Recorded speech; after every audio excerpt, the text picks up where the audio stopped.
Welcome to the Power of Integrity podcast, where leadership aligns with principles. This morning, I have one of my good friends, even client, longtime relationship, Lynda Halligan Olson of Halligan Media, President and CEO. Lynda, welcome aboard and thank you for joining us. Thank you for having me, Ralph. I'm very happy to be here.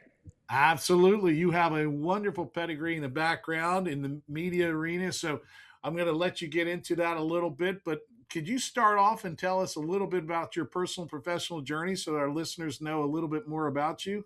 Absolutely. And pedigree makes me sound like a dog, I feel like, even though it works for humans too. But anyway, I was born and raised in Los Angeles. I initially moved down to Orange County as a 17-year-old to attend UC Irvine. When I was there, I majored in social ecology. I focused my studies on psychology and social behavior and criminal justice. After graduation, I moved back to LA. I worked in entertainment and broadcasting, and that took me all around the country. I've been to 49 states in the country. Actually, I've got one left. We can talk about that later, maybe. And so in broadcasting, I was a news anchor, reporter, writer, producer, television host on some national shows. It was quite a journey. I loved all that. Did it for many, many years. Then I met my now husband. We got married. He lived down in Laguna Beach. I inherited at the time a 9-year-old son, and it's been a while now because he's 21. And so when I came down here, I had to sort of regroup and rethink how I could use all my experience and knowledge that I had gotten over the years in a new way in Orange County. So in 2017, I took a position with the Association of Orange County Deputy Sheriffs as their Director of Communications and Public Affairs. And so I was there up until 2025 as the Chief Communications Officer. I stepped down from that role. I still consult for them. And I'm really working on my business, Halligan Media, which I started back in 2014, 2015, but I was always so busy, I could really only do it as a side project. But I've been building it over the years, and I'm very excited about what I'm doing right now. Also, a few years ago, I went back to school as an older person. I got my Master of Fine Arts, my MFA in screenwriting at Cal State Fullerton. So I also write screenplays on the side. Wonderful. What a diverse background. I'm curious. Our audience has to be curious about one of the things you dropped in there, that 50th state that you haven't been to. Is that Alaska? Everyone always guesses Alaska, and it's kind of similar because Alaska and the state I have not been to, they have a similar abbreviation, but it's Arkansas. Oh, Yes. I've actually been on the tarmac, but I don't count that. I feel like you have to actually do something, whether it's go to a museum or see something or go to lunch or something like that. So I don't count it. I will get there very soon, I hope. yes. I've been to Little Rock and a few other spots. And of course, Walmart was started there, I think, in Fayetteville, Arkansas. Exactly. Yeah, I think it's Bentonville. Okay, either way, they're let's close. go. Let's roll with it. Fentonville, Yeah. you're probably right. And I hear where Walmart was started, there's beautiful mountains there. Someone told me I should actually go to Memphis. I've been to Tennessee, but not Memphis. Go to Memphis, enjoy that, then go over, I guess, the river and West check Memphis. out Yes. Arkansas. West Memphis, Yeah. Arkansas. So maybe I'll do that. Mud Island on your way there. And just for those film buffs, and since you're in media, Tom Cruise in the movie The Firm, when he was going across that platform and that high rise, that was to Mud Island. If you remember him running, it was almost like he was on a bridge of sorts. Great movie. And I'm a movie buff too, but I did not actually know that. Yes. Well, I spent a lot of time in Memphis. So that area and Beale Street and the whole downtown area has been a long time, since back in the 90s. But in any event, this isn't about me. This is about Lynda Halligan Olson. Let's talk about things that are related to you and your illustrious career and where you're going. So when you think about your media company, tell us a little bit about that and what you're doing in that area and arena and what you're doing for clients.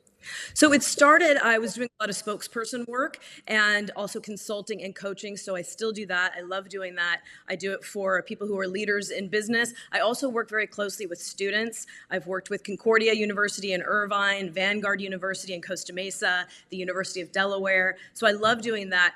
When I work with students, that's all free. So if anybody's watching who's a teacher, a professor, and you want me to come speak to your class, I would absolutely love to do that. It really makes me happy, and I love to be able to give some of my knowledge to some other people, some novices that are trying to get into the business and trying to learn. So I love doing that. So I also, since I've been with the Sheriff's Association, I started doing so many other things. So I've now incorporated that into my media business. So I was the editor-in-chief, head writer, and photographer for a magazine. I do that. I do a lot of writing, crisis communications, press releases, talking points. I also can do website development and management, social media, a lot of different things. I love building partnerships. I've done a few with universities and with Falck and Red Cross. So I love doing that kind of thing. I love bringing people together, bringing groups together, where I feel like when I have conversations with people and say, well, what are you doing and what are you looking for? And then my mind just starts going and I say, you need to meet this person. Oh, I need to connect you two. I love that. And I love when we can actually see what's formed when it comes to fruition. Wonderful. And I love your energy and your spirit about all of this. Take me back to the moment in time when you knew you were going to go into media broadcasting, that whole arena, because takes a special, not talent, but a special internal gift to want to do that and put it on the line so many times. That's an interesting question. I grew up, like I mentioned, in LA. My mom loved TV and movies. I grew up seeing a lot of movies and watching TV. I thought I wanted to be a talk show host when I was a kid, but it sounded so ridiculous because back then there were really only a couple of talk show hosts. Now there are a lot more. It's still a very difficult business to get into, but back then it was impossible. So I thought, well, that would be fun, but I actually want to be either a lawyer or a psychologist because I saw a lot of those roles on TV. So I feel like I sort of combined all of it together. And when I was working in entertainment, I loved what I was doing, but I really loved writing and I loved talking to people, meeting different kinds of people. So that's when I transitioned into broadcasting and I've never looked back. I love doing all that. I mean, I lived in a lot of different places. I interviewed celebrities, but I also interviewed people who were, living at the poverty level. I interviewed so many different kinds of people and it really affected me. It still does when I talk about it and think about it, but it also just sort of makes the world a bigger place when you can really know these different kinds of people. You can understand them better, I think, as opposed to just staying in one town all your life and just knowing certain kinds of people. So I really love that adventure, and I do hope to travel more eventually. Wow. Well, you've traveled to 49 states and who knows how many other countries. When you are when you think about the situation in broadcasting, one of the things, I think you've been awfully modest because, correct me if I'm wrong, you spent some stints on either 2020 or Dateline or one of those types of shows. Maybe touch a little bit on that before we pivot to our primary topic. Well, I would love to say I was on 2020 or Dateline. Dateline is my favorite. Keith Morrison specifically. But I was not on those shows. I did provide commentary for two different shows, though. One was Forensic Files 2, and the other one was 50 Ways to Catch a Killer. I always get that title wrong. 50 Ways to Catch a Killer, and that was produced and hosted by 50 Cent. And that was just on recently, back in September. So both those I was talking about a case that I worked on when I was in Bakersfield, a really tragic case. So I did enjoy being able to talk about the case. It was very, very sad, heartbreaking, and fortunately, the person who was responsible is in prison. So I was able to do that, and I really enjoyed that. I also went to CrimeCon a few months ago, which was something I really wanted to do. I heard about it a couple years ago, and I actually went there, and there were people there from 2020 and Dateline and 48 Hours and podcasts and authors and you name it. It was really interesting. Wow. And so this degree, this master's in screenwriting, screenplay writing, tell us a little bit about that and what's your plans there? Because I'm sure you didn't do that just for the exercise of it. I always did want to go to grad school, but I always worked so many hours, long hours and crazy hours when I worked in news. Sometimes I would have to be there at 3:00 in the morning when I worked on the morning shift. When I was the evening anchor, I had to be there till 11:30 midnight. I was a writer at KTTV, the Fox affiliate in Los Angeles. There, I had to be there at midnight on Sunday morning, Saturday night, right? And then 4 days a week, Monday through Thursday, I had to be there at 1:00 in the morning. So it just never really was the right time for me to go back to grad school. So at the time when I decided to do it, it just made sense at that time. I was able to do it, even though I was working full time in a very high, very chaotic, high pressure job, and raising a son he started high school in ninth grade the week I started grad school. I'm pretty sure that's what it was, but it was, yeah, definitely within a couple of weeks. But I was able to figure out a way to do it. And I always wanted to write one screenplay, and I always knew I would do it. I never knew what it was going to be about. I never knew when I was going to write it, but I knew I would write one screenplay. That was my goal. And then I go to graduate school, and a big reason I wanted to go also is because I would love to be an adjunct professor at some point. And so if you get your MFA, then you can actually do that. So there were a few reasons, and I'm so glad I did it. Unfortunately, COVID started in the middle of it, so we went from full-time in person to full-time remote, but I still got so much out of it, and I continue to write screenplays now. I'm working on something new right now. Wonderful, wonderful. Well, pivoting to our primary topic of integrity, when you think about the word integrity, what comes to mind for you? And I think integrity means a little something different to everybody. For me, integrity is huge. It's everything. It's the basis for pretty much every single thing I do. It goes into who I decide to work with, which clients I take on, which companies I work at, people I hang out with, people I spend time with, what I do in my spare time. I mean, it really covers everything I do. And I'm constantly thinking about right versus wrong, and honesty is a huge thing for me, loyalty, being a good friend. And so integrity is such an important part of my everyday life. Yes, and when you think about the role models in your life, who comes to mind as one of the most influential folks that you have been around, and what had they taught you about integrity when you think about it? Initially, I would say my mom. She never talked about integrity. I don't think she ever even said the word integrity to me, but I watched how she did things. And she would always make me write thank you cards. She taught me to be grateful, to always be polite, to say thank you. So that's what I remember from very, very early on.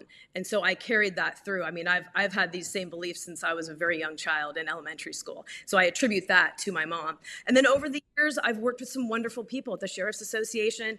These are my family. These people are my family. And I like to work that way too, where if you support each other and you care about the people who work for you or work with you, that goes so far. I've had some other wonderful people I've worked with in the past who truly do become family to you. And that means the world to me. But then what happens is when you work at other places where they don't feel that way and they maybe don't cherish you, they don't honor you, it's a different feeling, and it doesn't feel that good, I'll be honest.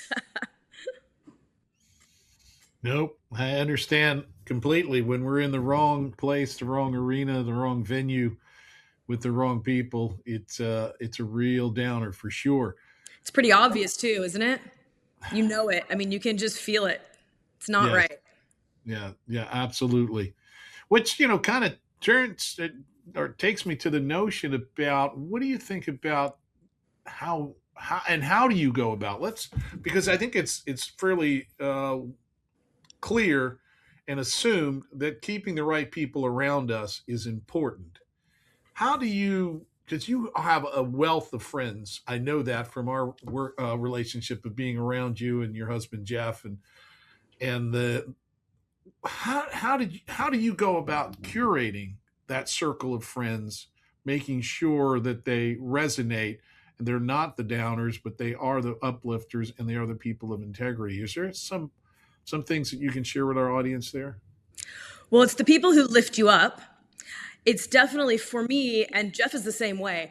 My closest friends in the world, most of them I've known since I was a little girl. My very best friend, my matron of honor, I've known her since I was 7 years old. I moved to a new town and I met her the summer before third grade.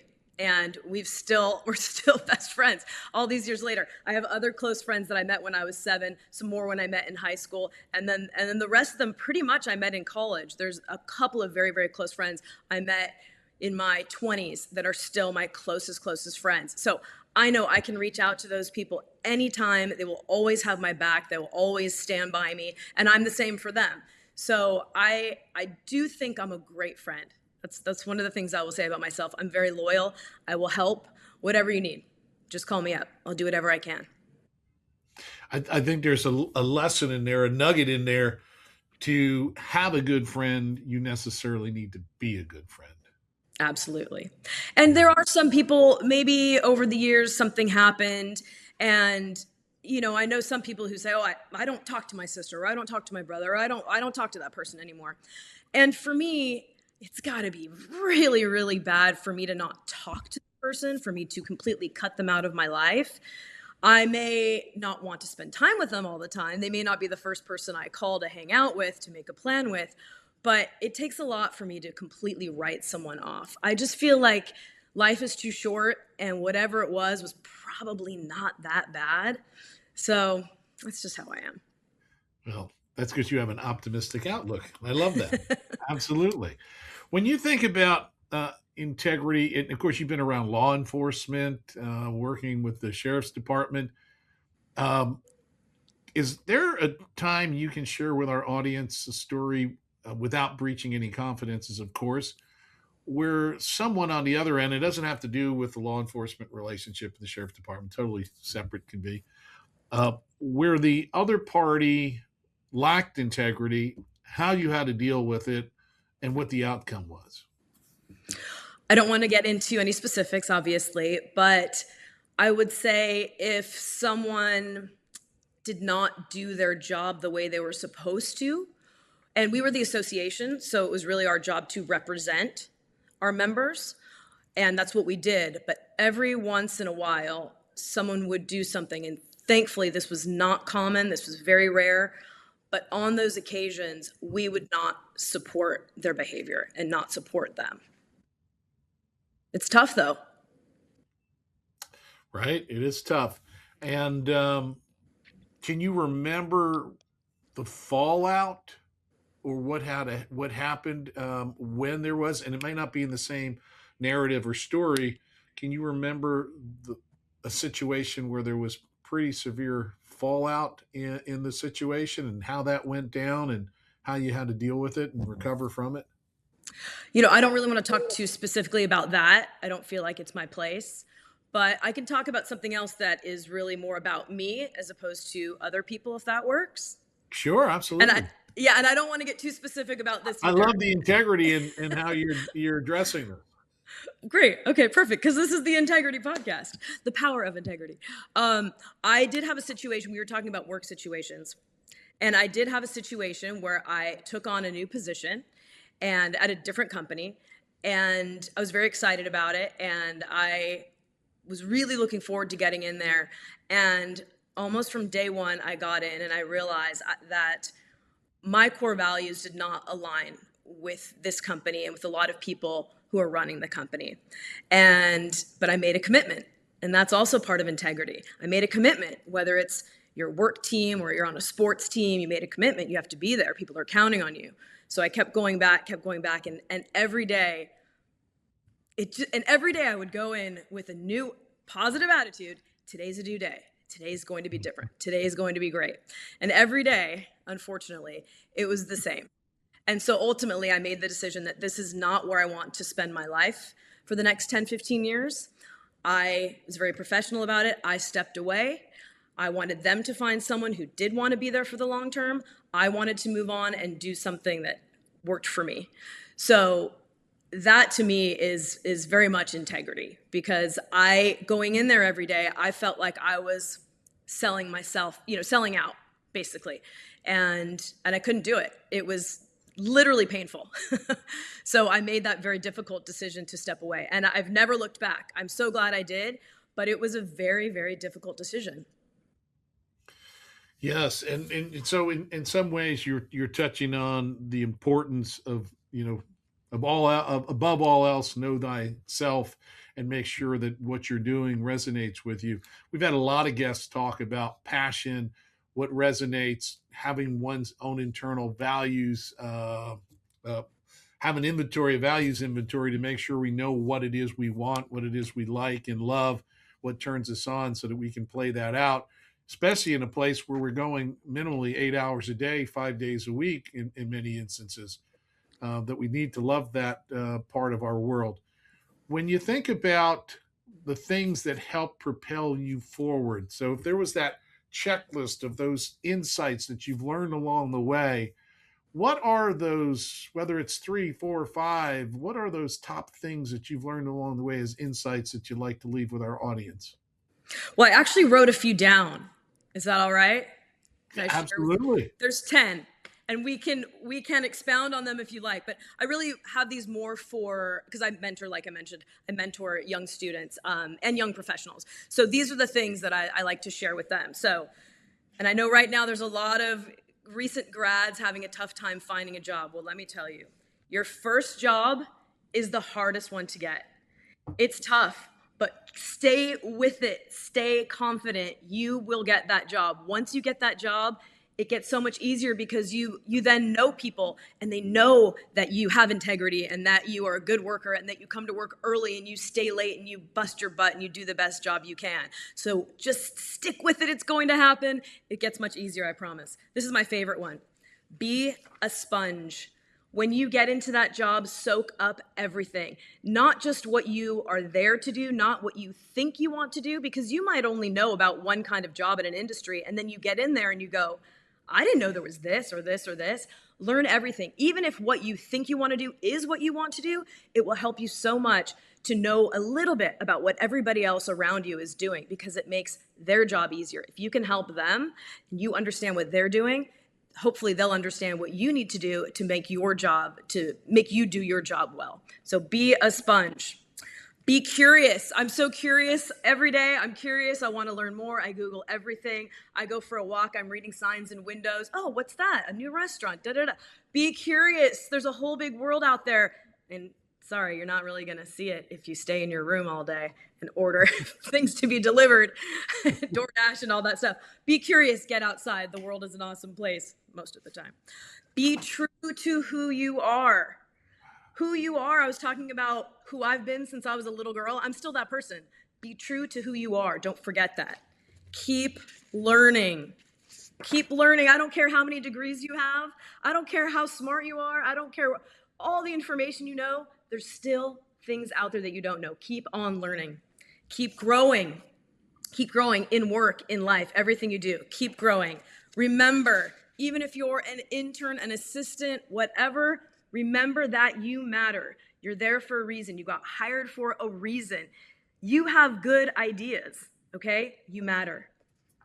Don't sell your soul. I don't care how much they're offering. Do not sell your soul. Be true to who you are, like I mentioned before. The money doesn't matter. You need to remember who you are, what you believe in, and don't let that slide just because you might get the opportunity to work at a different company or get the promotion or get the raise. Don't sell your soul. In the long run, you will realize that you made a big mistake. Follow your heart. You know yourself better than anybody, right? Follow your heart. Go with your gut. If something feels wrong, if something doesn't feel right, that's probably the case. Don't ignore it. Don't ignore it. Now, with those 10 things, this one's easy. Now go be awesome. You can do it. You got this. Wonderful. I love how you're fanning the flame of those folks, especially the young folks listening in, on what to do, to be curious, be a sponge, and remember that first job is the toughest job along the way. Sure What is. great advice. Absolutely great advice. Well, we've been having a conversation here with Lynda Halligan Olson of Halligan Media, President and CEO. Lynn, it's been a delightful conversation with you. I know as we're coming around the corner and folks might want to reach out and get in touch with you, what's the best way for them to do that? I would love it. Please reach out. Even if you don't have a question, you just want to say hello, or maybe you do have a question, I'll give you some free advice. My email is Lynda, and it's Lynda with a Y, Lynda, at halliganmedia.com. And Halligan is Halligan. And you can go to my website, halliganmedia.com. I would love to hear from you. Absolutely. Well, we've been having a wonderful conversation. If you're out there listening and you want to be a future guest on the Power of Integrity podcast, reach out to our office at 949-955-1188.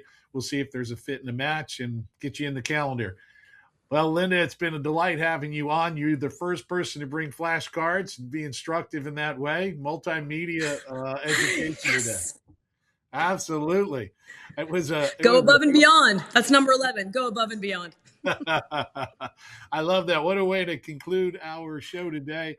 Lynda Halligan Olson, thank you so much for being on today on the Power of Integrity podcast.